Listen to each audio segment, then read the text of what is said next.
नमस्कार दोस्तों, स्वागत है हमारे YouTube चैनल में। दोस्तों क्लास 14 तक हो गई, क्लास नंबर 15 पर हम लोग चल रहे हैं। PET class number 15। जितने अभ्यर्थी हैं फटाफट चैनल को सब्सक्राइब कर लें दोस्तों। क्लास नंबर 1 से शुरू करिएगा। जितना मैं प्रैक्टिस सेट आप लोग को जितना वन लाइनर बता रहा हूँ सब आप लोग बहुत ध्यान से करिएगा। एक क्वेश्चन भी बाहर नहीं जाएगा। संपूर्ण हल पीईटी का दोस्तों शुरू हो गया है। एएनएम, फार्मासिस्ट, लैब टेक्नीशियन, लेखपाल, अन्य अभ्यर्थी भी यह जो है तैयारी कर सकते हैं। अन्य भर्ती परीक्षाओं के लिए यह भी है। सबसे पहले वीडियो को एक लाइक करिएगा दोस्तों। चैनल पर नए सब्सक्राइब जरूर कर लें दोस्तों। वीडियो को ज़्यादा से ज़्यादा शेयर करिए। संविधान संशोधन से क्या क्या क्वेश्चन बनते हैं वह भी देख लेते हैं। पहला संविधान संशोधन जो हुआ था, इस संशोधन द्वारा संविधान में 9वीं अनुसूची को जोड़ा गया, जिसमें उल्लिखित कानून को सर्वोच्च न्यायालय के न्यायिक पुनर्विलोकन की शक्तियों के अंतर्गत परीक्षा नहीं की जा सकती। 7वां संशोधन जो हुआ था दोस्तों, भाषाई आधार पर। दोस्तों वीडियो को बनाने में बहुत ही मेहनत लगती है, शेयर जरूर करिएगा, एक लाइक कर दीजिएगा। 7वां संशोधन जो है भाषाई आधार पर राज्यों का पुनर्गठन, जिसमें पहले के 4 श्रेणियों में राज्यों के वर्गीकरण को समाप्त कर 14 राज्य एवं 6 केंद्र शासित प्रदेशों में विभाजित किया गया। 24वां संविधान संशोधन देखिए दोस्तों, संसद संविधान के किसी भी भाग में जिसमें मूल अधिकार भी है का संशोधित कर सकता है। 31वां संशोधन है दोस्तों, लोकसभा के सदस्यों की संख्या 525 से बढ़ाकर 525 से 545 कर दी गई है दोस्तों। पहले 525 रही, अब बढ़ाकर 545 कर दी गई है। 31वां संविधान संशोधन है। तथा केंद्र शासित प्रदेश का प्रतिनिधित्व 25 से घटाकर 20 कर दिया गया है। 36वां संविधान संशोधन, सिक्किम को भारत का 22वां राज्य बनाया गया। पूछा गया क्वेश्चन है 36वां संविधान संशोधन। 41वां संविधान संशोधन, राज्य लोक सेवा आयोग एवं संयुक्त लोक सेवा आयोग के सदस्यों की सेवा मुक्त की आयु 60 वर्ष से बढ़ाकर 62 वर्ष कर दी गई है, पर संघ लोक सेवा आयोग के सदस्यों की सेवानिवृत्ति की अधिकतम आयु 65 वर्ष रहने दी गई है। दोस्तों संविधान संशोधन से भी बहुत क्वेश्चन पूछे गए हैं, इसको बहुत ध्यान से आप लोग देखिएगा।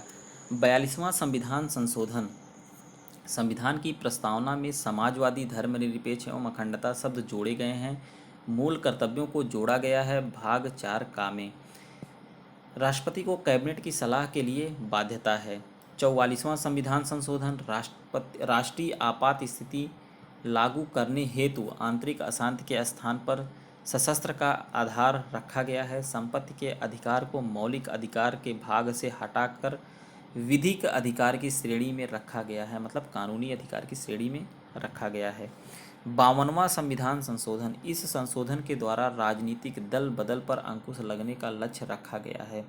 61वां संविधान संशोधन 1989 में हुआ था दोस्तों। मतदान के लिए आयु सीमा 21 वर्ष से घटाकर 18 वर्ष किया गया है। यह कई बार पूछा गया क्वेश्चन है। 61वां संविधान संशोधन कब हुआ था? 1989 में। क्या है? 21 वर्ष से घटाकर 18 वर्ष आयु सीमा कर दी गई है मतदान के लिए। 65वां संशोधन 1990 में हुआ। इसके द्वारा अनुच्छेद 338 में संशोधन करके अनुसूचित जाति तथा जनजाति आयोग के गठन की व्यवस्था का प्रावधान है। 69वां संशोधन 1991 में दिल्ली को राष्ट्रीय राजधानी क्षेत्र बनाया गया तथा वहां विधानसभा और मंत्रिपरिषद का उपबंध किया गया। 70वां संविधान संशोधन, दिल्ली और पांडिचेरी संघ राज्य क्षेत्र की विधानसभाओं के सदस्यों को राष्ट्रपति के लिए निर्वाचक मंडल में शामिल किया गया। 73वां संविधान संशोधन, इसके अंतर्गत संविधान में 11वीं अनुसूची जोड़कर पंचायती राज को संवैधानिक दर्जा दिया गया। 74वां संविधान संशोधन, इसके अंतर्गत संविधान में 12वीं अनुसूची शामिल की गई, जिसमें नगर पालिका, नगर निगम और नगर परिषदों का प्रावधान किया गया। 84वां संविधान संशोधन 2001 में हुआ था दोस्तों। इस संशोधन अधिनियम के द्वारा लोकसभा तथा विधानसभा की सीटों की संख्या में वर्ष 2026 तक कोई परिवर्तन नहीं किया जाएगा। यह 2001 में हुआ था 84वां संविधान संशोधन। 86वां संविधान संशोधन सन 2002 में हुआ था। देश के 6 से 14 वर्ष तक के बच्चों के लिए अनिवार्य एवं निःशुल्क शिक्षा को मौलिक अधिकार के रूप में मान्यता दी गई, जिसे अनुच्छेद 21 का के अंतर्गत संविधान में जोड़ा गया। 91वां संविधान संशोधन 2003 में हुआ। दोस्तों, दल बदल से संबंधित नियम तथा राज्य में मंत्रिपरिषद के सदस्य संख्या क्रमशः लोकसभा एवं विधानसभा की सदस्य संख्या का 15% होगा। जहां सदन की सदस्य संख्या 40 है, वहां अधिकतम 12 होगी। 92वां संविधान संशोधन 2003 में हुआ। दोस्तों, 8वीं अनुसूची में बोबो, डोगरी और मैथिली और संथाली भाषाओं का समावेश है। कुल 22 भारतीय भाषाएं संविधान में स्थापित हैं। अब अगर पूछा जाए दोस्तों तो कितनी भाषाएं हैं, तो 22 भाषाएं हैं। 97वां संशोधन 2011 में हुआ था। दोस्तों, सहकारी समिति बनाने का अधिकार एक मौलिक अधिकार बन गया है अनुच्छेद 19 में। सहकारी समितियां नाम से एक नया भाग 4 खा संविधान में जोड़ा गया है। 100वां संविधान संशोधन अधिनियम 2015 में हुआ है। दोस्तों, भारत बांग्लादेश भूमि हस्तांतरण। 101वां संविधान संशोधन अधिनियम 2017 में हुआ। इसके द्वारा वस्तु एवं सेवा कर जीएसटी लागू किया गया था 2017 में। दोस्तों, 102वां संविधान संशोधन 2018 में इसके द्वारा राष्ट्रीय पिछड़ा वर्ग आयोग संवैधानिक दर्जा दिया गया है। 103वां संविधान संशोधन, अभी तक 103 तक का जो है संविधान संशोधन अधिनियम हुआ है 2019 में।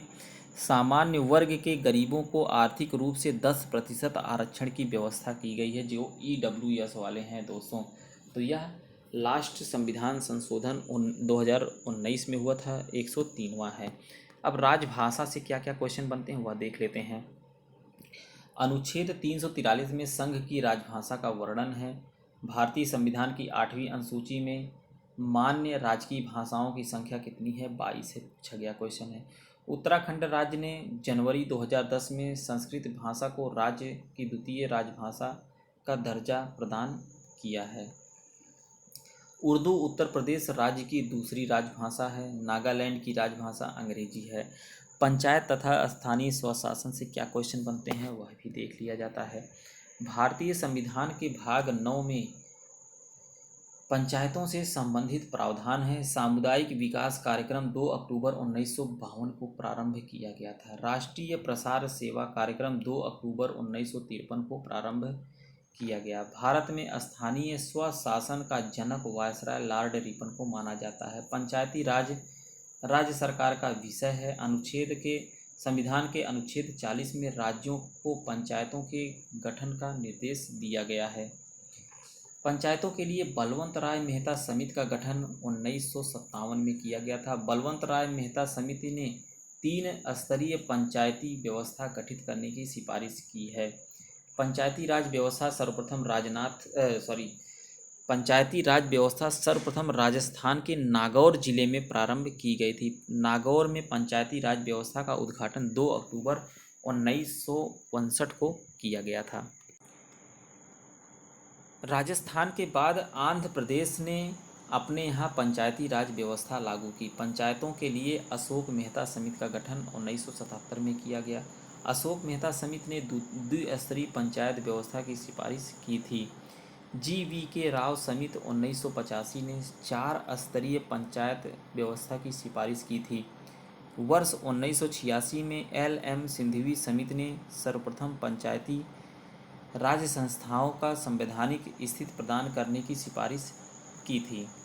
73वें संविधान संशोधन विधेयक 1992 के विधान के माध्यम से पंचायतों में संवैधानिक मान्यता प्रदान की जा सकती है। पंचायतों में महिलाओं के लिए स्थान आरक्षित करने की दृष्टि से संविधान में संशोधन करने का बीड़ा श्री राजीव गांधी ने उठाया था। संविधान के अनुच्छेद 243 घ के अनुसार प्रत्येक पंचायत में प्रत्यक्ष निर्वाचन द्वारा भरे जाने वाले स्थानों की कुल संख्या के कम से कम 1/3 स्थान, जिनके अंतर्गत SC/ST की स्त्रियों के लिए आरक्षित स्थानों की संख्या भी है, स्त्रियों के लिए आरक्षित रहेंगे। उत्तर प्रदेश में पंचायती राज संस्थाओं में महिलाओं के लिए कुल स्थान 1/3 आरक्षित हैं। 20 लाख से अधिक संख्या वाले राज्य में 3 स्तरीय पंचायत व्यवस्था है। पश्चिम बंगाल में 4 स्तरीय पंचायत व्यवस्था स्थापित है। सभी स्तरों की पंचायतों का कार्यकाल 5 वर्ष का होता है। ग्राम सभा का चुनाव प्रत्यक्ष रूप से वयस्क मताधिकार द्वारा होता है। अनुच्छेद 343 ग के अनुसार एक पंचायत का क्षेत्र राज्य विधानमंडल द्वारा निर्धारित किया जाता है। विघटन की दशा में 6 माह के भीतर पंचायत का उपचुनाव होना आवश्यक है। पंचायतों की शक्तियों तथा उनके उत्तरदायित्वों के निर्वहन से संबंधित उपबंधों 29 विषयों का प्रावधान संविधान की 11वीं अनुसूची में किया गया है। राज्य वित्त आयोग राज्य सरकार द्वारा स्थानीय शासन के बीच राजस्व बंटवारे के लिए उत्तरदायी है। पंचायतों के चुनाव कराने हेतु निर्णय राज्य सरकार के द्वारा लिया जाता है। दोस्तों, मनरेगा कार्यक्रम भारतीय संविधान के अनुच्छेद 43 को लागू करने हेतु लाया गया है। भारत में नगरीय शासन को सर्वप्रथम कानूनी रूप से वर्ष 1687 में प्रदान किया गया। भारत में सर्वप्रथम नगर निगम संस्था की स्थापना मद्रास चेन्नई में की गई थी। कोलकाता और मुंबई महानगरों में नगर निगमों की स्थापना वर्ष 1793 में चार्टर से की गई थी। 74वें संविधान संशोधन 1992 द्वारा स्थानीय नगरीय शासन के संबंध में संविधान में उपबंध किया गया है। 74वें संविधान संशोधन द्वारा 3 प्रकार की नगर पंचायत, नगर पालिका परिषद, नगर निगम की व्यवस्था की गई है। 73वें संशोधन द्वारा 3 प्रकार ग्राम पंचायत, क्षेत्र पंचायत तथा जिला पंचायत की व्यवस्था की गई है। नगर निकाय में महिला के लिए 1/3 स्थान आरक्षित है। सभी स्तर पर नगर निकायों का कार्यकाल 5 वर्ष होता है। 18 विषयों का उल्लेख भारतीय संविधान की 12वीं अनुसूची में है, जिनके संबंध में नगर पालिका को विधि बनाने की शक्तियां प्राप्त है। दोस्तों, विविध से क्या क्या क्वेश्चन बनते हैं वह देख लेते हैं। संयुक्त राष्ट्र संघ यूएनओ की स्थापना 24 अक्टूबर 1945 को हुआ था। 24 अक्टूबर को संयुक्त राष्ट्र दिवस मनाया जाता है। संयुक्त राष्ट्र सुरक्षा परिषद के अस्थायी सदस्यों की संख्या 5 है तथा अस्थायी सदस्यों की संख्या 10 है। 5 अस्थायी सदस्य हैं अमेरिका, रूस, ब्रिटेन, फ्रांस और चीन। अंग्रेजी, फ्रेंच, चीनी, रूसी, अरबी और स्पेनी संयुक्त राष्ट्र संघ की अधिकृत भाषाएं हैं। संयुक्त राष्ट्र महासचिव के रूप में यू थांट का कार्यकाल सर्वाधिक 1961 से 71 तक रहा। संयुक्त राष्ट्र संघ के प्रथम महासचिव नॉर्वे के त्रिगवेली 1946 से 52 थे।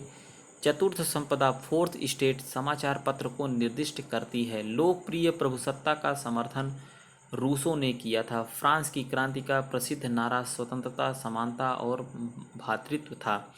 अंतर्राष्ट्रीय न्यायालय के न्यायाधीशों का निर्वाचन महासभा तथा सुरक्षा परिषद संयुक्त रूप से करते हैं। अंतर्राष्ट्रीय न्यायालय में न्यायाधीशों की संख्या 15 है। वर्तमान में एंटोनियो गुटेरस पुर्तगाल संयुक्त राष्ट्र के महासचिव हैं। वर्तमान में एंटोनियो गुटेरेस संयुक्त राष्ट्र के महासचिव हैं। एक बार पूरे कार्यकाल के लिए चुने जाने पर कोई न्यायाधीश अंतर्राष्ट्रीय न्यायालय में 9 वर्ष की अवधि तक काम करता है। अंतर्राष्ट्रीय न्यायालय का मुख्यालय द हेग, नीदरलैंड में है। दोस्तों, श्री लाल बहादुर शास्त्री ने राष्ट्रपति अयूब खान के साथ ताशकंद करार पर हस्ताक्षर किए थे। सरकार राज्य की एजेंसी है। दल रहित लोकतंत्र के पक्ष में लोकनायक जयप्रकाश नारायण थे। संप्रभुता राज्य का अनिवार्य लक्षण है। 3 प्रमुख राजनेताओं जवाहरलाल नेहरू, अब्दुल नासिर तथा मार्शल टीटो थे, जिन्होंने गुट निरपेक्ष आंदोलन को प्रारंभ किया। दोस्तों, भारतीय इतिहास से जो क्वेश्चन बनते हैं मैं आपको 15 लेक्चर में टोटल भारतीय इतिहास बताया हूँ। इसके बाद भूगोल चलेगा दोस्तों, जो पीटी की परीक्षा में बहुत ही महत्वपूर्ण है, अन्य भर्तियों में भी जो है महत्वपूर्ण है। पहली अनुसूची संबंधित विषय। पहली अनुसूची राज्य तथा संघ राज्य क्षेत्र का वर्णन दिया है। दूसरी अनुसूची मुख्य पदाधिकारियों के वेतन भत्ते भाग का राष्ट्रपति और राज्यपाल के वेतन भत्ते हैं। नोट भाग ख निरसित है। भाग ग लोकसभा तथा विधानसभा के अध्यक्ष तथा उपाध्यक्ष, राज्यसभा तथा विधान परिषद के सभापति तथा उपसभापति के वेतन भत्ते। भाग घ जो है दोस्तों उच्चतम न्यायालय के न्यायाधीशों के वेतन भत्ते हैं। और भाग अड़ा जो है भारत के नियंत्रक महालेखा परीक्षक के वेतन से भत्ते हैं। तीसरी अनुसूची में चलते हैं। व्यवस्थापिका के सदस्य मंत्री, राष्ट्रपति, उपराष्ट्रपति, न्यायाधीशों आदि के लिए शपथ लिए जाने वाले प्रतिज्ञान के रूप में दिए जाते हैं तीसरी अनुसूची में। चौथी अनुसूची जो है दोस्तों, राज्यसभा के स्थानों का आवंटन राज्यों तथा संघ राज्य क्षेत्रों से है। यह पूछा गया है दोस्तों, इसको रट लीजिएगा चौथी अनुसूची का जो है। पांचवी अनुसूची है अनुसूचित क्षेत्र और अनुसूचित जनजातियों के प्रशासन एवं नियंत्रण से संबंधित उपबंध है। छठी अनुसूची असम, मेघालय, त्रिपुरा और मिजोरम राज्य के जनजाति क्षेत्र के प्रशासन के विषय में उपबंध है। सातवीं अनुसूची दोस्तों, अनुसूचियों की संख्या कितनी है वो भी आप याद रखिएगा। सातवीं अनुसूची विषयों के वितरण से संबंधित सूची फर्स्ट संघ तथा सूची सेकंड राज्य सूची। सूची 3 समवर्ती सूची है दोस्तों। पहली सूची जो है संघ सूची है, दूसरी सूची राज्य सूची है, तो तीसरी जो है समवर्ती सूची है। आठवीं अनुसूची जो है, आठवीं अनुसूची में टोटल 22 भाषाओं का उल्लेख किया गया है। इसको रट लीजिएगा दोस्तों, अक्सर पूछा गया क्वेश्चन है कि 22 भाषाओं का उल्लेख किस अनुसूची में है, तो आठवीं अनुसूची में है। नौवीं अनुसूची में कुछ भूमि सुधार संबंधी अधिनियमों का विधि मान्य कारण है। 10वीं अनुसूची में दल परिवर्तन संबंधित उपबंध है। 11वीं अनुसूची में पंचायती राज्य से संबंधित है, यह भी पूछा गया क्वेश्चन है दोस्तों। 11वीं अनुसूची में पंचायती राज से संबंधित है। 12वीं अनुसूची शहरों में स्थानीय स्वशासन है। अगर दोस्तों पूछा जाए कितनी अनुसूचियां हैं तो आप बताएंगे 12 अनुसूची हैं। दोस्तों भारत के राष्ट्रीय चिन्ह से भी एक दो क्वेश्चन बन जाते हैं, वह भी जरा ध्यान दिया जाए इस पर। राष्ट्रीय प्रतीक सारनाथ स्थित अशोक का सिंह स्तंभ भारत सरकार ने इसे 26 जनवरी 1950 ईस्वी को अपनाया था। दोस्तों अपनाया की बात हो रही है, 26 जनवरी 1950 को अपनाया था। प्रतीक के नीचे मुंडकोपनिषद में लिखा सूत्र है सत्यमेव जयते, देवनागरी लिपि में अंकित है। पूछा गया क्वेश्चन है दोस्तों मुंडकोपनिषद और सत्यमेव जयते पे। राष्ट्रीय ध्वज 3 पट्टियों वाला तिरंगा, ऊपर गहरा केसरिया। अक्सर इसमें भी क्वेश्चन में लोग कंफ्यूज हो जाते हैं दोस्तों। ऊपर गहरा केसरिया, बीच में सफ़ेद और सबसे नीचे गहरा हरा रंग होता है। सफ़ेद पट्टी के बीच में नीले रंग का चक्र है जिसमें 24 तीलियां हैं, जिसे सारनाथ में अशोक के सिंह स्तंभ पर बने चक्र से लिया गया है। ध्वज की लंबाई एवं चौड़ाई का अनुपात 3:2 है। ध्वज का प्रारूप 22 जुलाई 1947 को अपनाया गया। राष्ट्रीय ध्वज का केसरिया रंग त्याग, निस्वार्थ भावना का, सफ़ेद रंग सत्य के पथ पर चलने और अच्छे आचरण का, और हरा रंग मिट्टी और वनस्पतियों के साथ हमारे संबंध का प्रतीक है। यह भी पूछा गया क्वेश्चन है। चक्र प्रगति का, धर्म के राज का प्रतीक है दोस्तों। चक्र जो है धर्म के राज का प्रतीक है। राष्ट्रीय झंडे के रंगों और उसके मध्य में चक्र के महत्व का यथेष्ट वर्णन डॉक्टर राधाकृष्णन द्वारा संविधान सभा में किया गया था। भारतीय ध्वज संहिता 2002 के अनुसार सभी भारतीय नागरिकों एवं निजी संस्थानों आदि को भी नियमों को पालन करते हुए राष्ट्रीय ध्वज प्रदर्शन का अधिकार है। राष्ट्रगान रविंद्रनाथ टैगोर द्वारा रचित जन गण मन को संविधान सभा ने 24 जनवरी 1950 को भारत का राष्ट्रगान स्वीकार किया। इसके गायन का समय 52 सेकंड तथा संक्षिप्त गायन अवधि 20 सेकंड है, जिसमें इसकी प्रथम और अंतिम पंक्तियां गाई जाती हैं। दोस्तों राष्ट्रगान जो है रविंद्रनाथ टैगोर द्वारा रचित है और जनगण मन संविधान सभा में 24 जनवरी 1950 को भारत का राष्ट्रगान के रूप में स्वीकार किया गया था। यह इसमें से भी 2-4 क्वेश्चन बन जाते हैं। राष्ट्रगीत बंकिम चंद्र चटर्जी के उपन्यास आनंद मठ में उन्हीं के द्वारा रचित वंदे मातरम को राष्ट्रीय गीत के रूप में 24 जनवरी 1950 को स्वीकार किया गया। राष्ट्रीय कैलेंडर ग्रिगोरियन कैलेंडर के साथ एक संवत पर आधारित राष्ट्रीय पंचांग को सरकारी प्रयोग के लिए 22 मार्च 1957 को अपनाया गया। राष्ट्रीय पुष्प दोस्तों कमल है, जिसका जो नाम है नेलम्बो न्यूसिफेरा गार्टन। राष्ट्रीय पक्षी मयूर पायोक्रिस्टस। राष्ट्रीय पशु बाघ पैंथेरा टाइग्रिस लिनायस। राष्ट्रीय फल आम मैंगीफेरा इंडिका। राष्ट्रीय वृक्ष बरगद फाइकस बेंगालेलिस। राष्ट्रीय जलीय जीव डॉल्फिन राष्ट्रीय नदी गंगा नदी। तो दोस्तों यह बहुत ही महत्वपूर्ण प्रश्न रहे जिसके जो है वन लाइनर आपको हमने बताए हैं। वीडियो को ज़्यादा से ज़्यादा शेयर करिएगा, चैनल पर नए तो सब्सक्राइब जरूर कर लीजिएगा दोस्तों। अगले लेक्चर क्लास नंबर 16 में आप लोगों को जो है भूगोल से प्रश्न मिलेंगे।